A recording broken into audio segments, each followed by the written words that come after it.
अत्यंत महत्त्वाचा असा प्रश्न आहे आणि जी काही तुम्ही सांगड घालताय याचं विश्लेषण देखील या ठिकाणी काम करत असताना करणं गरजेचं आहे।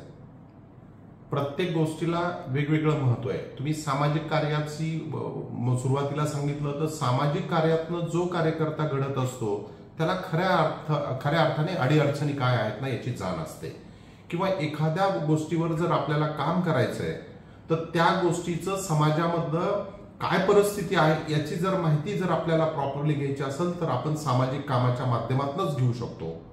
आणि जर आपल्याला खरोखर सामाजिक कामाला तिथं ज्या काही अडचणीत त्याला जर मार्गी लावायचं असेल तर त्याला आपलं राजकीय अस्तित्व किंवा राजकीय त्या ठिकाणी क्षेत्र देखील उपयोगी पडतं। आणि तिसरा जो तुमचा प्रश्न आहे की तुम्ही सामाजिक क्षेत्रात काम करता, राजकीय कार्यकर्ता म्हणून देखील काम करता आणि तुमचं शैक्षणिक संकुल देखील तुम्ही त्या माध्यमातून काम करता, तर याचा काय एकमेकाला कशा गोष्टी पूरक आहेत का, काही अडचणी आहेत का, अत्यंत मार्मिक असा प्रश्न आहे। मी याच्यावर थोडं सविस्तर पद्धतीने बोलेन। ज्यावेळेस रत्नदीप मेडिकल फाउंडेशनची स्थापना केली ते स्थापनेतले घटनेतले जे उद्देश असतात तर आपल्या भागातल्या सामाजिक समस्याचं अडचणी दूर करण्यासाठी आम्ही सुरुवातीला गावनिहाय मायक्रो प्लॅनिंग करून त्याच्यावर आम्ही काम केलं आणि एक ठरवलं की आपला प्राधान्यक्रम काय। मग जामखेडमध्ये काय होतं, सुरुवातीला जर आरोग्यविषयक आपण बोललो तर माता मृत्यू आणि बालमृत्यूचं प्रमाण इतर तालुक्यांच्या बाबतीमध्ये जामखेडमधलं त्याचं प्रमाण जास्त होतं। काय कारण होते त्याचे, ते सामाजिक कामाच्या माध्यमातून सर्वेक्षणाच्या माध्यमातून आम्ही शोधून काढण्याचा प्रयत्न केला।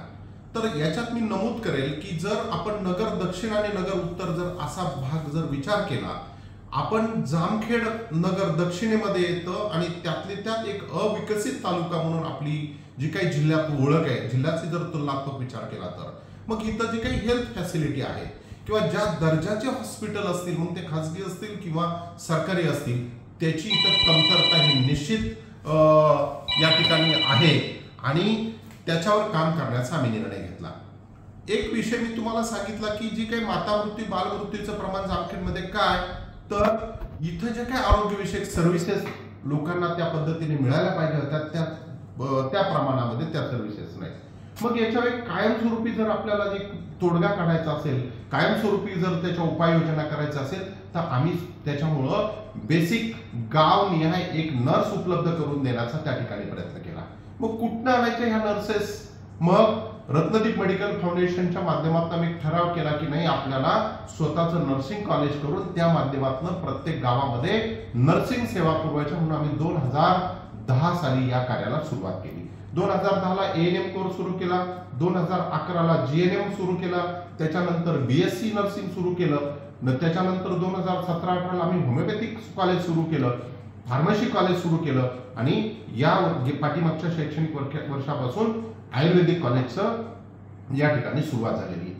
एक जामखेडचा कार्यकर्ता म्हणून, जामखेडचा नागरिक म्हणून मी हे जामखेडच का निवडलं, तर मी ज्यावेळेस इतर ठिकाणी फिरताना बघितलं की प्रत्येक तालुका शैक्षणिक क्षेत्रामध्ये पुढारलेला आहे, आपण मात्र ह्याच्या कमी। मग आपण जर आपल्या तालुक्याचं नाव उंचवायचं असेल, आपल्या लोकांसाठी काय करायचं असेल तर बेसिक जे क्षेत्र उणिवेचं होतं ते क्षेत्र आम्ही रत्नदीप मेडिकल फाउंडेशनच्या माध्यमातून निवडलं आणि त्या माध्यमातून काम करतोय। आज रत्नदीप शैक्षणिक संकुलामध्ये 1,500 विद्यार्थी या ठिकाणी शिक्षण घेत आहेत। मग 1,500 विद्यार्थी आले कुठनं, तर राज्याच्या वेगवेगळ्या जिल्ह्यातून या ठिकाणी विद्यार्थी येऊन इथं हे करतायत आणि ज्यावेळेस आपल्या इथं येऊन ते राहतात, जामखेडच्या व्यापारपेठेवर देखील त्याचा सकारात्मक परिणाम होताना दिसतोय।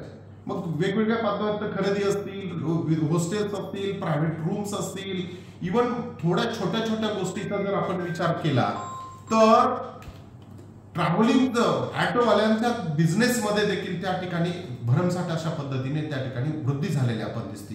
म्हणजे प्रत्यक्ष अप्रत्यक्षरित्या आपण जामखेडच्या विकासाला, शहराच्या विकासाला आम्ही रत्नदीप मेडिकल फाउंडेशनच्या माध्यमातून निश्चित हातभार लावण्याचं काम करतोय।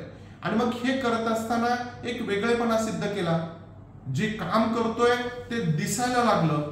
एक सांगू का तुम्हाला समाजाचं, ज्यावेळेस कार्यकर्ता म्हणून आपण काम करत असताना काही कर्तृत्व जर सिद्ध करता आलं नाही तर लोक म्हणतात काही नाही, काही करता आलं नाही। आणि ज्यावेळेस तुम्ही एका कर्तृत्वाने एका उंचीवर जाताना त्यावेळेस लोकांचा प्रश्न असतो कसा त्या उंचीवर गेला असेल। हे दोन विभिन्न बाजू आहेत। आणि मग आपण कोणती बाजू घेऊन जायची, तर आपण सकारात्मक बाजू ज्यावेळेस घेऊन जातो की आपल्याला काहीतरी करायचंय, त्यावेळेस निश्चित आपल्या बरोबरचे लोक असतील, काही विघ्न संतोषी लोक असतील, तर ते निश्चित राजकारणाच्या माध्यमातून किंवा एक ह्याच्यातनं अडचणी आणण्याचा निश्चित प्रयत्न करतात. पण तुमच्यामध्ये तेवढी क्षमता असली पाहिजे, रोज तुम्हाला जाणीव असली पाहिजे की आपल्याला संभाव्य अडचणी कोणत्या येऊ शकतात. जर तुम्हाला याची जाणीव असेल तर तुमचं सोल्युशन त्याच्यासाठी तुमच्याकडे तयार असतं. म्हणून तुम्ही जो प्रश्न विचारला की तुम्ही सामाजिक क्षेत्रात काम करताय, तुम्ही राजकीय क्षेत्रात काम करताय आणि तुम्ही शैक्षणिक क्षेत्रात देखील काम करताय, ते नासिर भाई याचा एक योग्य बॅलन्स करून हे पुढं आपल्याला जावं लागतं. आणि मला खात्री आहे, मी एक स्वप्न महत्वाकांक्षी कार्यकर्ता आहे. मी आणि संस्थेच्या सेक्रेटरी डॉक्टर वर्षा मोरे मॅडम, आम्ही दोघे एक ध्येयवादी लोक आहेत. आपल्याला काहीतरी करायचंय, म्हणून लोक किती अडथळे आणतील किंवा कोण काय म्हणते याचा आम्ही कधी विचार करत नाही. प्रामाणिकपणे जे क्षेत्र निवडलेलं आहे त्या क्षेत्रासाठी प्रामाणिकपणे त्या ठिकाणी आम्ही काम करायचा प्रयत्न करतो. आणि म्हणूनच आज या ठिकाणी रत्नदीप शैक्षणिक संकुल डिसिप्लिनच्या बाबतीत असेल, क्वालिटीच्या बाबतीत असेल, अकॅडमिक अचिव्हमेंटच्या बाबतीत असेल, की आपण राज्यात नावारूपाला येत आहोत. आणि आगामी काळात देखील आमचे खूप महत्वाकांक्षी प्रोजेक्ट आम्ही हाती घेतोय की ज्याचा जामखेड आणि कर्जतच्या विकासासाठी, नगर दक्षिणेच्या विकासासाठी निश्चित आम्ही रत्नदीप माध्यमातून त्या ठिकाणी हातभार लावू शकू, अशी आम्हाला स्वतःला खात्री आणि आशा आहे. धन्यवाद. डॉक्टर बी, मतदारसंघात आमदार रोहित पवार आणि आमदार राम शिंदे हे दोन महत्त्वाचे नेते आहेत. त्याच्यामुळं कर्जत जामखेड तालुक्यात नवीन नेतृत्व उदयाला येणार नाही अशी व्यवस्था दोघांनी करून ठेवलेली. तर या दिशेने तुमचं मेडिकल कॉलेजच्या दृष्टीने तुम्ही गावागावात दोन्ही मतदारसंघाचा आपलं सर्वे करताच काम चालू ठेवलेलं आहे. एखादा वाढदिवस अगर इतर माध्यमातून तुम्ही लोकांपर्यंत पोहोचतात, तर ही तुमची राजकीय क्षेत्रात उघड भूमिका घ्यायची अशी वेळ आली का? नाही, कसं असतं, तुम्ही काम करताना त्या कामाला तुम्हाला विरोध होणार आहे हे गृहीत धरायचं असतं. संभाव्य ज्यावेळेस तुमचे ऑब्स्टॅकल्स तुम्ही त्या ठिकाणी नजरेसमोर ठेवत असतात, ते ऑब्स्टॅकल तुम्हाला ओव्हरकम करण्याची ताकद देखील तुमच्यामध्ये असली पाहिजे. आणि तुम्ही जो प्रश्न विचारला की जे काही लोकप्रतिनिधी असतील, मी आपल्याच लोकप्रतिनिधीचं सांगत नाही, कॉमन जनरल मानसिकता असते की कुठल्याही लोकप्रतिनिधीला वाटत असतं की आपल्याला तुल्यबळ स्पर्धक त्या ठिकाणी निर्माण नाही झाला पाहिजे. म्हणून जेवढे प्रयत्न करता येतील की जो आपल्या स्पर्धेत आहे, येऊ शकतो, त्याला रोखण्यासाठी सगळ्या गोष्टीचा वापर त्या ठिकाणी ते नेतृत्व करत असतात. मला वाटतं ती स्वाभाविक आहे. आणि जरी त्या नेतृत्वाने किती अडथळे आणायचा प्रयत्न केला तरी उगवणारा सूर्य हा कोणाची वाट बघत नाही. तो त्याच्या दैनंदिन याच्यामुळे तो उगवणारच असतो.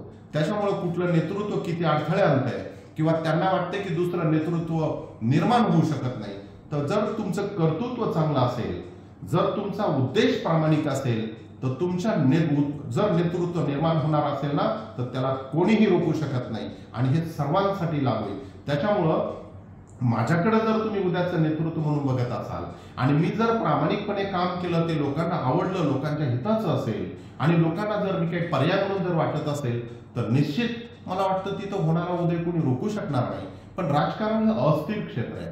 जसं कोणीतरी एकच लोकप्रतिनिधी त्या क्षेत्रातनं निवडून जायचा असतो, त्याच्यामुळं ज्यांचं काम चांगलं आहे, जो लोकांपर्यंत आपल्या भूमिका मांडू शकेल, तो त्या ठिकाणी निश्चित त्याला त्या ठिकाणी संधी मिळेल. मी देखील, तुम्ही मला विचारलं, कुठल्याही कार्यकर्त्याला निश्चित एक टार्गेट असतं. मी माझ्या सामाजिक क्षेत्राच्या माध्यमातून काम करतोय. उद्या मला कोणी वाटलं माझ्यामध्ये कॅलिबर आहे, उद्या मला एखाद्या पक्षाने म्हटलं की तुम्ही लढलं पाहिजे, तुम्ही उतरलं पाहिजे, मी तयार आहे. कारण मी तेवढं काम करतोय.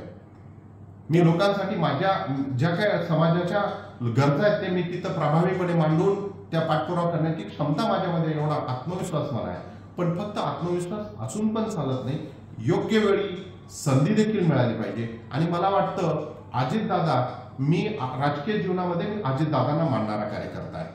म्हणून अजितदादांनी जी घेतलेली भूमिका आहे, हे राज्याच्या राजकारणावर एक वेगळी दिशा देणारी भूमिका आहे. आणि कदाचित छोट्या छोट्या कार्यकर्त्यांना देखील आगामी काळामध्ये त्या ठिकाणी संधी मिळणार आहे. आणि कदाचित त्या कार्यकर्त्यांपैकी एखादा मी पण असू शकेल. त्याच्यामुळे मी तयार आहे. त्या माध्यमातून काही त्रास झाला? आता ते रोज त्रास तर रोजच होतोय, कोण करतंय काय करतंय हे तुम्हा लोकांनाही माहिती आहे, परंतु जो त्रास देतोय त्याच्यापेक्षा आपल्याला त्या त्रासातनं कसं करेक्शन करून पुढे जायचंय या विचाराचे आम्ही आहेत. कोणी त्रास देतोय म्हणून त्याला आपण त्रास दिला पाहिजे ह्या असा कधीच विचार आम्ही करत. एक म्हण सांगतो मी तुम्हाला, एक पिसाळ कुत्रं चावलं म्हणून आपण परत त्याचा चावा घेत नाही. आपण काय करतो, त्यांनी घेतलेल्या ट्रीटमेंट घ्यायचा प्रयत्न करतो, नव्या उमेदीने येतो, कामाला लागतो. ह्या विचारसरणीने आम्ही काम करणार आहेत. आगामी काळात देखील वेगवेगळ्या प्रकारच्या अडचणी येऊ शकतात, कोणालाही येऊ शकतात. त्याच्यामुळे त्याचं prevention is better than cure या माध्यमातून नियोजन करून आम्ही काम करतोय. मला वाटतं निश्चितपणे आम्ही जे आमचं टार्गेट आहे ते टार्गेट पर्यंत निश्चित पोहोचू आणि एक वेगळं ठसा उमटायचा या माध्यमात आम्ही प्रयत्न करतोय. तुम्हा लोकांची मला त्या पद्धतीने जे सहकार्य वेळोवेळी मिळते त्याच्याबद्दल धन्यवाद. राजकारणामध्ये तुम्ही काम करत असताना तुम्हाला कोणता पक्ष आवडतो? मी पक्षापेक्षा मी जे नेतृत्व कोणत्या पक्षाकडे चांगलं आहे ना याला महत्व देतो. मी तसं राष्ट्रवादी काँग्रेस पक्ष हा जरी पवार साहेबांचा पक्ष असला पूर्वीचा, परंतु मी राष्ट्रवादी पक्षात जरी होतो ते फक्त अजितदादांमुळे पक्षामध्ये होतो. मी तिथं व्यक्तीला महत्व देऊन मी राष्ट्रवादी काँग्रेस पक्षामध्ये 10-12 वर्ष काम केलं. ते फक्त सन्माननीय अजितदादा पवार साहेबांमुळे केलं. तुम्ही हे झालं राष्ट्रवादीशी निगडीत. मी बीजेपीचं देखील तुम्हाला त्या ठिकाणी आदरणीय देवेंद्रजी फडणवीस साहेबांचं देखील मला नेतृत्व आवडतं. एक अभ्यासू नेतृत्व, एक राज्याचं काहीतरी हित बघणारं नेतृत्व म्हणून त्यांच्याकडे बघितलं जातं. त्यांची जी प्रतिमा आहे, त्यांनी जी काही राज्यामध्ये देशामध्ये आपली प्रतिमा केली आणि असे जे नेतृत्व जर आपल्याकडे असतील तर मला वाटतं आपण पक्ष ह्या एका संकुचित विचारात न पडता ती व्यक्ती त्याचं नेतृत्व कोण करते या विचाराशी आपण थोडंसं सहमत असलं पाहिजे आणि त्या विचाराचा मी कार्यकर्ता आहे. मी आणखी एक तुम्हाला नाव आवर्जून हे करेल, पक्ष तिथं नाही. आदरणीय नितीनजी गडकरी साहेबांनी त्यांना जे काही तिथं खातं मिळालं देश पातळीवर रस्ते विकास याचं, तर त्यांनी जे काम करून दाखवलंय ना, जर असे नेतृत्व आपल्याकडे महाराष्ट्राकडे आहेत ना, आपण त्या नेतृत्वाचा आदर्श घेऊन त्यांच्या विचारावर हे करून आपण काम केलं पाहिजे. त्याच्यामुळे जो पक्ष ज्या पक्षाचं नेतृत्व चांगलं आहे त्या पक्षावर माझा विश्वास आहे. मी कुठल्याही एका संकुचित विचारानं कधीच वागत नाही. पण माझी सुरुवात मी आजही अजितदादा पवार साहेब यांचा समर्थक, कट्टर समर्थक कार्यकर्ता म्हणून आहे. आगामी काळात देखील मी दादांचाच कार्यकर्ता राहणार. जिथं अजितदादा असतील तिथं मी कायम दादांबरोबर राहणार. धन्यवाद.